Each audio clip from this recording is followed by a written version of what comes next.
Bésame, bésame mucho. Thank God I remember my Spanish. Kiss me, touch me, embrace me, my Aurora. Forget Molino, forget Valentin, forget those so-called political prisoners, those actors. Bless me, you gorgeous heroine. I alone here am real. Death alone is real. Bless me, I am the real one.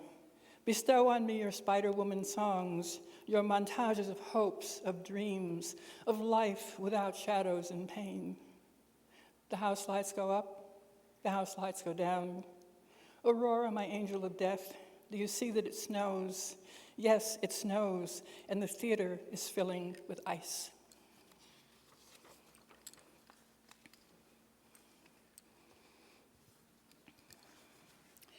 This one is called Promised Land, and it begins with an epigraph, a Swahili proverb. The daughter of a lion is still a lion. Promised Land. Well, isn't this the home of hip bop, rebop, no bop, ice drop, pants drop, bikini drop, boogie drop?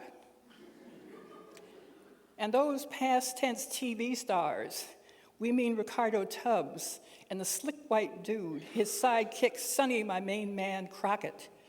And didn't he ever shave? And didn't they ever wear socks? Not to mention BVDs. But who cares? As they was hip hop, no bop, acid drop, ice drop, pants drop, bikini drop, boogie drop, cool. In Miami Vice Land, that land of Art Deco promise. But, haven't we all fantasized about pink flamingos and lilac BMWs in our layaway till Christmas please shelf? Our pie in the skies place, and don't we all know by heart all the fin-tailed episodes in Miami Vice Land? It beats school and history. We answer to, hey there, mama, but we don't want to be no for real mamas, the kind with kids whose teeth are worse than ours. Okay, some of us want to know, does a dream explode? Or does it pack its little bag and whistle Dixie?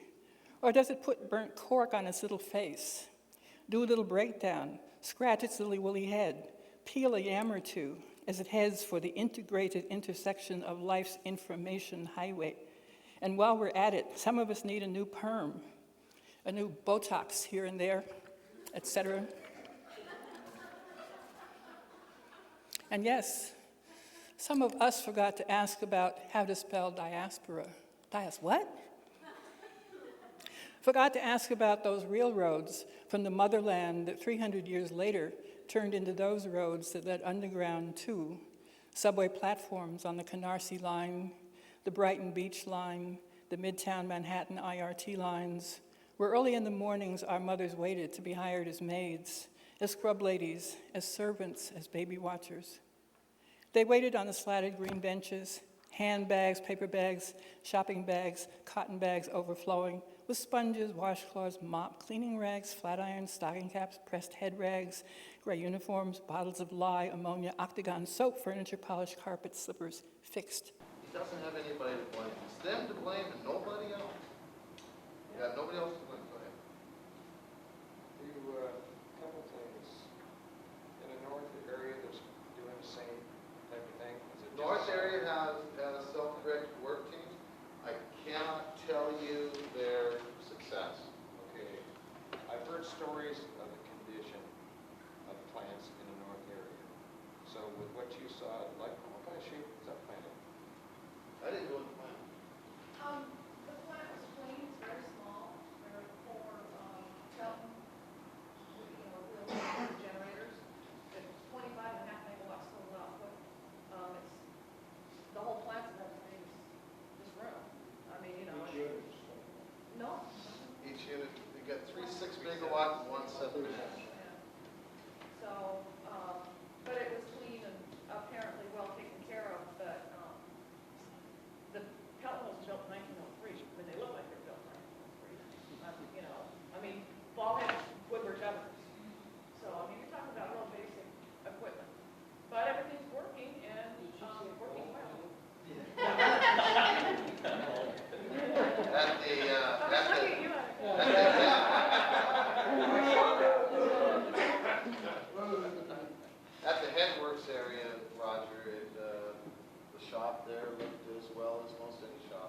I would expect to look.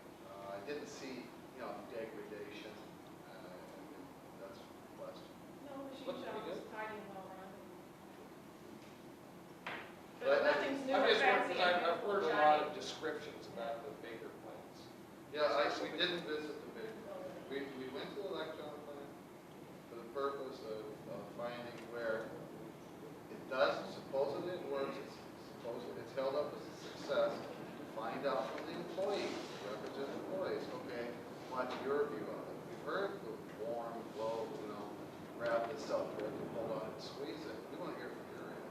Well, so you're sensing quite a bit of pride and ownership in that place too. I would say there was probably more now than what you would have found 2 years ago. That would be my guess. They're very proud of themselves. Yes. I mean, Those from having people made are it work. normally assigned to that plant, but how much roving between the different places? In the central planning group, they have a chart that comes out, and it tries to put together major works.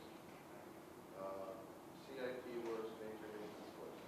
They, as a team, or this central planning group with representatives from all, they as a team determine how many people do we need to do that job there. Okay? And they assign a number of people to that. They say there's at least 18, for example. Now what they do is they go, well, who have we got available? And there was 4 people from Electron that were at, I can't remember which plant they were at that day. They were at Snoqualmie that day. They have teams that row kind of constantly, and then other team members that row sort of constantly, and then the people that are almost every day show up to the plant, and still if they need them somewhere else, off they go. And I don't have a Puget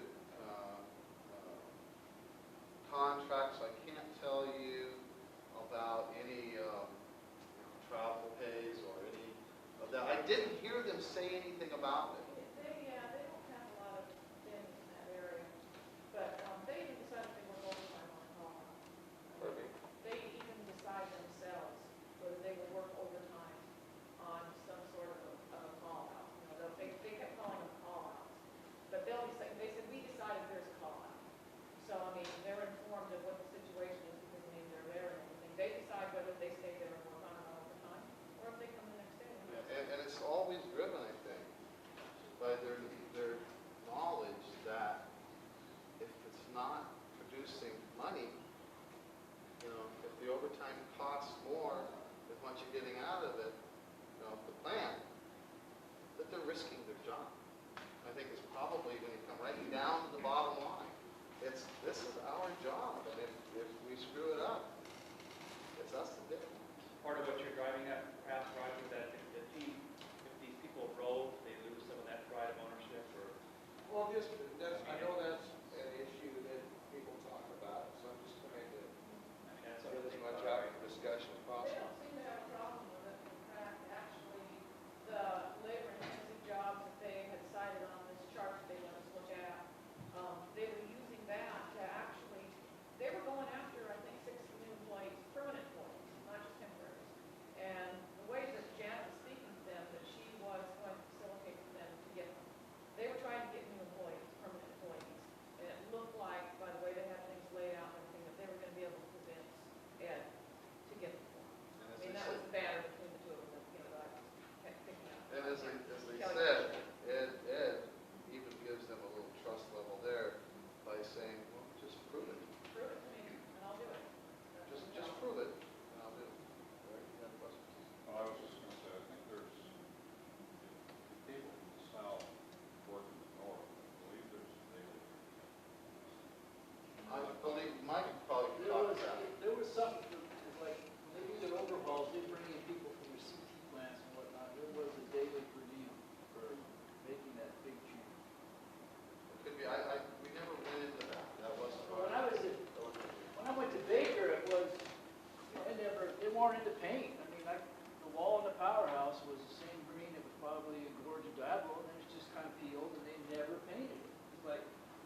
rusted. I mean, it hadn't had any paint. Well, I noticed where the mudslide coming in the powerhouse and stuff, they still have it completely repaired, there was a big old piece of missing in there, you know, where the mud came down to the powerhouse. And the beam, the big wooden beam that has the old wooden beam there, and it was, you can see where it shattered and the rocks were in or something. So, no, they hadn't completely repaired the powerhouse. But I guess, you know, it wasn't a priority in their. Well, they spent a lot of money fixing that room, because they had to have all the wood, you know, special made because of the size, and had to get special mill cut. Yeah, they don't know. But did you folks note any, like they talked about Wintercrest at the Northwest Power Pool, did they bring that up at all? Or was that- Yeah, we talked to them We about talked Wintercrest. about that, actually. We don't use that. They said they've got one computer. We never mess with that. Yeah. What a total waste of time. They knew what it was, though. you know. They did know what it They did was. know what it was. But they said, you know, why? That was their view. And they're the ones that we learned Wintercrest from, right? Yeah. No, it would appear that their people, at least the people, I'll just say this, the people in Electron were not putting a lot of focus into a maintenance man piece. What's the difference between north and south? It would appear based, and it seems, I guess the thing to say about it the most is, it's still growing. The process is still growing. Some of them said they haven't even reached the top of the bell curve yet, for God's sake. I know the time that they need to make this process work. And they've been at 2 years now. You know, how long will it take them? They still spending a third of their time. Yeah, they're just coming up to the top of the bell curve. It occurred to me that once they get trained, they'll have demonstrated over 3 years, keeping the plants running, they'll get it 130 feet. But that's a possibility, but that would remove all of the trust factor that Ed had placed into them, wouldn't it? And that's. If that were the case, I think it would fall apart miserably. Unless they're documenting things they're documenting, they should be. They very well could. I can't say that. I can't say whether they are. They have reduced so far, the lower levels now have been reduced to attrition. I can't say what the future may hold. I can only say that the people seem to be positive. These people that we've visited seem to be positive that they make this work. Go ahead, sorry. My terminal reported, the site last year there, that they have been made a correct program nearly completed and it's going to be up and operational. Are they given an option within? All I can say is Mike can talk to the manager. Between Captain Cancel and the Paramount. I was at the north end, the north region of Future Power, and Lonnie and Tony went to the south end. And the north end made their presentation. The north end seemed to be, I think, progressed more farther with it, maybe accepted it. Although actually it was the South area groups from Quality Ball, Randy, his last name escapes me. Berg. Huh? Berg? So that all gets handled ahead of time. They feel like it's a better use of their resource to have 3 people working on job planning and 21 people doing the work than to have 24 people doing the work. So they've been able to implement this along with implementation of more formalized job planning for the planned part of the work. Now, there is one other factor here that the other companies didn't have, and that's there is a very strong incentive pay program in place for everybody at this company. The hydro division, everybody in the hydro division participates if they meet performance goals like energy delivered, reliability, good safety. Matter of fact, the number 1 goal is good safety, and where they're sitting at right now is they're 2 years without a lost time accident, as of the workshop about 3 weeks ago. How did they get there? They put as much attention into safety training and putting safety program in place as they did into craft and skills training, because they decided that they had a fundamentally bad ethic about safety. So they put some training and some money into training people how to work safely, including things like job analysis for safety, job planning just for safety. So they put those things in place, but they've got goals about, no lost time accidents, energy delivered by the system, and outages. And if they meet those goals, they get an incentive hit on their paycheck. And Lonnie, remember Andy McPhee was questioned about that, is it real money? And I think he said, yeah, it's pretty real money, didn't he? Well, 10% wage adjustment. 10% up? Yeah, but they end up making less money because they had to lose overtime.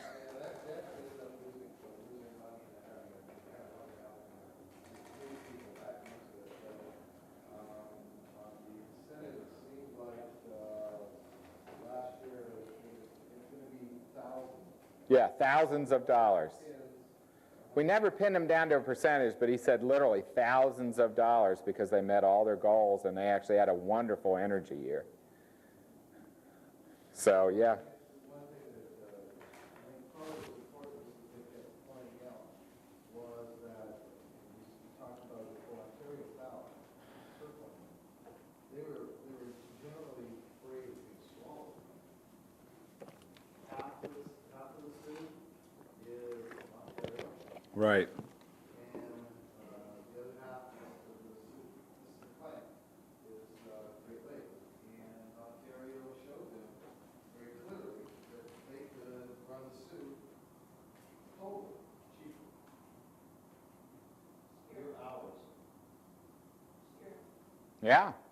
I mean, it's kind of hit them where, are you gonna be able to financially be viable and have a job here?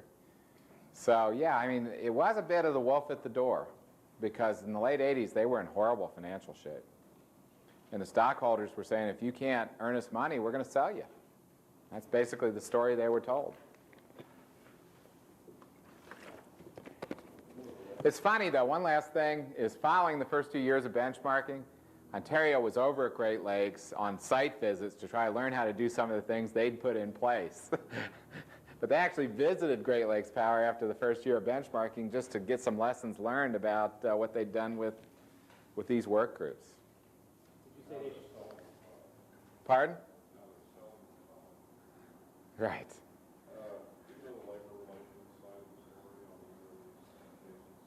A little bit. It is a union environment. Don't get me wrong there. I know a little bit less about this than the next example I'm going to give you, and that clearly at some point there had to be a partnering between their council and their management about going to do this. But not only is there a union environment, but is there a multi-union environment? Because a lot of utilities have a primarily one utility union that they deal with, and we have the opportunity to deal with lots of different. Right. I'm pretty sure it's a single union. I don't think they even have a separate for their craft versus their administrative. I think it's just a single union. At Great Lakes. Yeah, I'm pretty sure it is. Yeah. What about the prior example, Southern Cal? Southern Cal, for the group that was affected, was a single union. It was IBEW. Right, that'd be right. Yeah. And your next one is like, oh, No, the next one isn't single union. The next one's Hoover Dam, but it's not our success story. It's what can happen with self-directed in a more complex environment. Just one question, going back to both of these groups of employees and their self-directed teams, and they're all into the 1995, 96, 97, whatever, communicating via email. How much time was taken by like the senior for the first group you were talking about to communicate back to the manager? I mean, did they provide a lot of details about the work they were doing, or was it really pretty minimal? Yeah. I'll tell you, the managers basically said, it's like any other work environment. We've got some people that need more attention than others. Some people I'm very comfortable with just getting reports by exception. about, we'd planned to do this week and we got called off and did this and here was the problem, or problem-solving kind of stuff. So the other ones in my groups take constant attention. I need to hear from them every day about what happened. So, it's like any work environment, people are different. And that was the role of the manager as the coach, really, trying to deal with the performance problems or the attitude problems, Yeah. whatever, and providing for the positive reinforcement whenever Yeah. possible. It's like any time you get 25 people, some need attention, some don't, and everything in between. And everything in between. So, I mean, self-directed teams doesn't change people at all. It just changes the role of the manager, and it changes the role of the work team.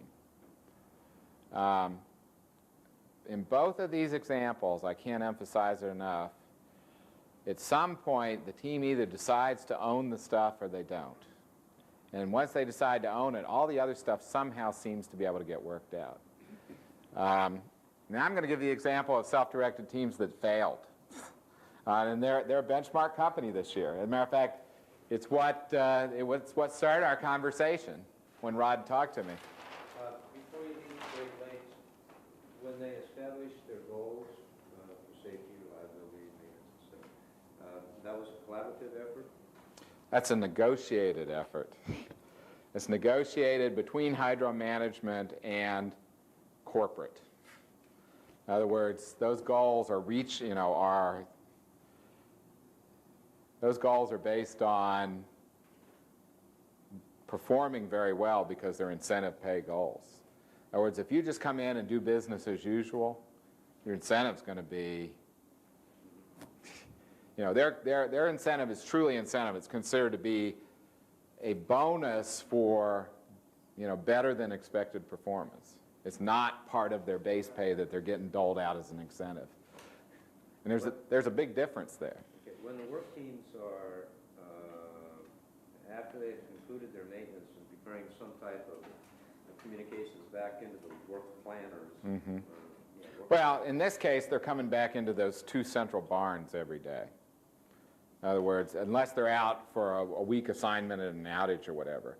In that case, the place where the two managers is the show-ups, and they come and go from there every day anyway. Okay, so how much of an input would a operator or maintainer have in the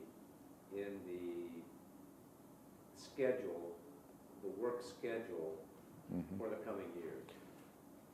I mean, is that truly just the function of the work planner, or does that? No, actually, the work planner is not the scheduler. The work planner is the person who expedites the job once it's been decided to be done, or to prepare to get ready to go. Ultimately, how much maintenance gets done is the responsibility of the manager in this case. It's responsibility. Yeah, he's setting out the broad outlines of, we're going to do 5 outages this year.